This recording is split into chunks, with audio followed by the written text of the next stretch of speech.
Today we're going to be watching a video from Mrs. Merani's 6th grade humanities class in which they are going to read the Jabberwocky poem by Lewis Carroll. Let me go ahead and find that video. Here we go. This poem is the Jabberwocky. 'Twas brillig, and the slithy toves did gyre and gimble in the wave. All mimsy were the borogoves, and the mome rats outbrave. Beware the Jabberwock, my son, the jaws that bite, the claws that catch. Beware the jub bird, and shun the frumious bandersnatch. He took his vorpal sword in hand, long time the manxome foe he sought. So rested he by the tum-tum tree, and stood a while in thought. And as in uffish thought he stood, the Jabberwock, with eyes of flame, came whiffling through the tulgey wood, and burbled as it came.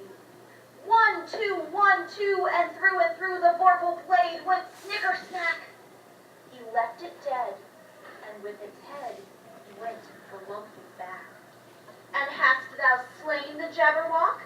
Come to my arms, my beamish boy.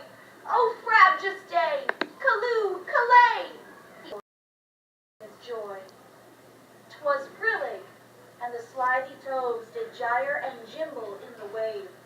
All mimsy were the borogoves, and the mome rats outbrave. So, before saying anything to anybody, As you notice in this poem, we've been reviewing the different parts of speech, but there were a lot of no-nonsense words in here that the students couldn't understand. So the goal of the lesson and me reading the poem was to show you how the different parts of speech around it help you understand. So in this next part, I'm going to give a direction to the students in which they will then draw a picture of what they think a Jabberwocky looks like. Stay tuned and see what some of these students in Mrs. Merani's class drew. I'm going to tell you right now that there are some words in this poem that you will not know, and there's a reason why, because they're nonsense words. However, with your knowledge of how sentences are put together, you probably were able to visualize what happened in this poem and what this Jabberwocky might look like.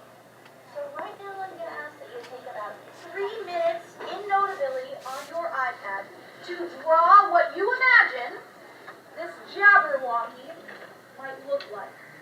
Alright? There are some things that you are going to rely on in order to draw the Jabberwocky.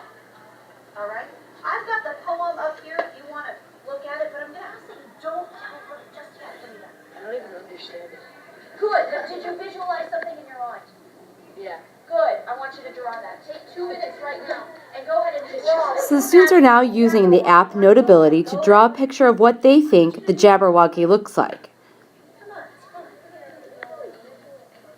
Let me read it one more time while you're drawing.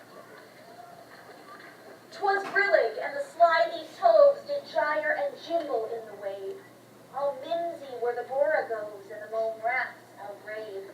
Beware the Jabberwock, my son, the jaws that bite, the claws that catch. Beware the jub bird, and shun the frumious bandersnatch. He took his vorpal sword in hand, long time the manxome foe he sought. So rested he by the tum-tum tree, stood a while in thought. And as in uffish thought he stood, the Jabberwock with eyes of flame came whiffling through the tulgey wood, and burbled as it came. 1, 2, 1, 2, and through the vorpal blade went snicker-snack. He left it dead, and with its head he went galumphing back. And hast thou slain the Jabberwock? Come to my arms, my beamish boy. O frabjous day, callooh, callay! He chortled in his joy. 'Twas brillig, and the slithy toves did gyre and gimble in the wave. All mimsy were the borogoves, and the mome rats outbrave.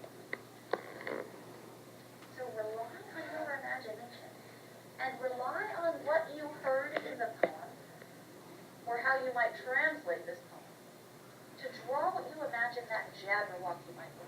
I'll give you a couple more minutes.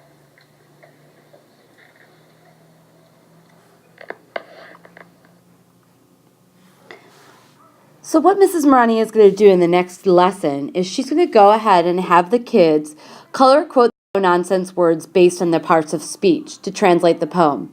Then they're going to rewrite the Jabberwocky as a Mad Lib for the students to write their own version of this poem, which they're going to go ahead and share via Edmodo. It was a really fun way for her to manipulate language and to review grammar concepts, and the iPad just made it more interactive and easier for them to see. Thank you.